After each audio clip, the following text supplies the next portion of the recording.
Well, we all know by now Hulk Hogan has passed, and oh my goodness, some people just don't know how to act about this whole thing. Listen, I'm not stupid. I'm aware of the fucked up things he has said and done in the past. Okay. I'm fully aware of that.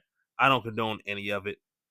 I'm not a fan of Terry Bollea, the real person.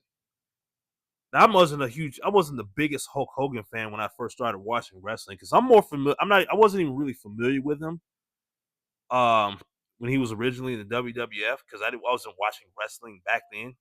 I was watching wrestling more towards the mid to late '90s.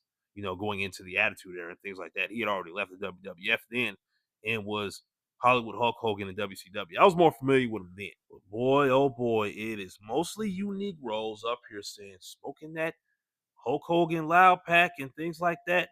And it's all over Twitter too. It's the same thing. Well, it's a mixture of people because let's be real. The last time he was on what TV? Last time he was on TV?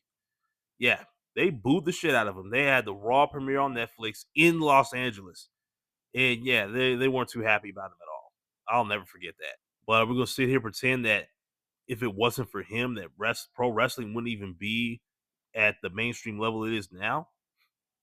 Had he not done the things he did, like I'm talking about in the ring, okay, in the ring, and making it more popular than ever before back in his heyday, the 1980s and early 90s, like it wouldn't be where it is today. Let's be real about that. But some people just want to. What I've realized is some people really just want to hold a grudge, you know, and those are the people who really need help. You know what I'm saying? I'm not saying like I'm gonna ever like forget about what he said and all that shit. Like, yeah, it was, yeah, it was terrible. He said some very terrible things, especially about people like myself. But at the end of the day, me sitting down and holding a grudge about it isn't gonna make me feel any better about the whole situation. I just move the fuck on and just not even think about it. But that's just me. I can only control what I do and don't do. I can't control nobody else. I'm not trying to tell anybody else how to feel, none of that shit.